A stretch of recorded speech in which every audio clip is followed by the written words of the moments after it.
जहां बताएं आपको ऑपरेशन सिंदूर पर गृह मंत्री अमित शाह ने कहा है कि देश की सेना पर गर्व है। ये बड़ी खबर इस वक्त की आपको बता रहे हैं, देश की सेना पर गर्व है, ये गृह मंत्री ने कहा। और मुझे लगता है ये गृह मंत्री नहीं, पूरे भारत के लोग, हर देशवासी ये कह रहा है कि देश की सेना पर हमें गर्व है। कर्नल शैलेंद्र इस पे कुछ जोड़ना चाह रहे हैं? मैं आपको बड़ी क्लैरिटी से, सेना ने कुछ नहीं किया है, सेना ने अपना काम किया है।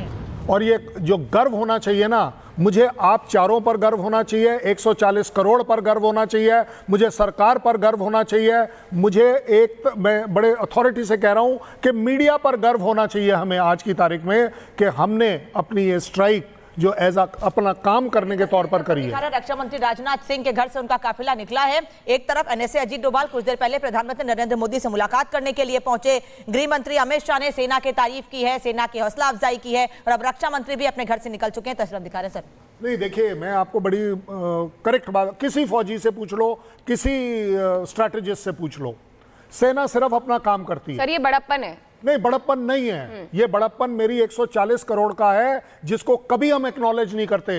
आप लोग सिर्फ जगते हो जब इस तरह की स्ट्राइक हो जाती है।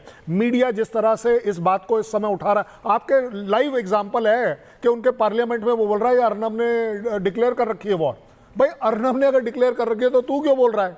तो वो बोल रहा है राफेल दिखाई गया है, ब्रह्मोस दिखाई गई है। इसका मतलब यही दो आइटम है जिससे आपको डर है। हमने तो भाई साहब ये दोनों नहीं चलाए इस बार। देखिए, पाकिस्तान मैसेज ले, वर्ल्ड मैसेज ले, और इस बीच एक और बड़ी खबर आ रही है सर, मैं आपको रोकना चाहूंगी। ऑपरेशन सिंदूर के बाद अलर्ट पर है यूपी पुलिस। ऑपरेशन सिंदूर के बाद उत्तर प्रदेश की पुलिस अलर्ट मोड पर है। ये बड़ी खबर, ऑपरेशन सिंदूर के बाद लगातार संवेदनशील ठिकानों की सुरक्षा भी कड़ी कर दी गई है। सुरक्षा बलों के साथ कोऑर्डिनेट कर रही है उत्तर प्रदेश की पुलिस। आज आपको बता दें एक बड़ा मॉक ड्रिल भी होना था, और इसी के तहत ये एक बड़ी जानकारी आ रही है। संवेदनशील ठिकानों की सुरक्षा कड़ी कर दी गई है, और लगातार हम इस खबर पर बने हुए अपडेट्स आपको दे रहे हैं। लेकिन राज सर, आपको भी चर्चा में मैं जोड़ रही हूँ। अब वो तस्वीर आपको याद होगी जब प्रधानमंत्री आए थे और उन्होंने कहा था कि जवाब ऐसा मिलेगा कि उनकी सोचना से परे होगा, वो सोच नहीं पाएंगे। और वाकई वो सोच नहीं सकते थे कि लाहौर से 30 किलोमीटर दूर उस इलाके में जहां ये ट्रेनिंग दे रहे हैं वो हम ध्वस्त कर देंगे। सोच से परे कर दिया हमने।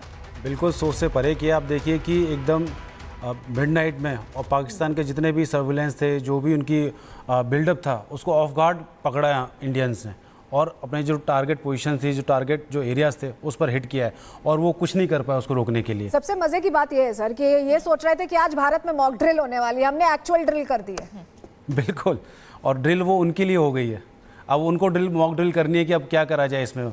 जो उनके साथ अभी जो बीत रहा है, दे आर कन्फ्यूज, वहाँ पर कन्फ्यूजन का माहौल होगा। अभी उनको समझ नहीं आ रहा होगा कि अब क्या रिस्पॉन्ड करें। और टू बी फ्रैंक, मुझे लगता है कि जो पाकिस्तान है उसका अभी जो रिस्पॉन्स के जो उसके पास ऑप्शंस होंगे, आई डोंट थिंक उसके पास कोई ऑप्शन है भी।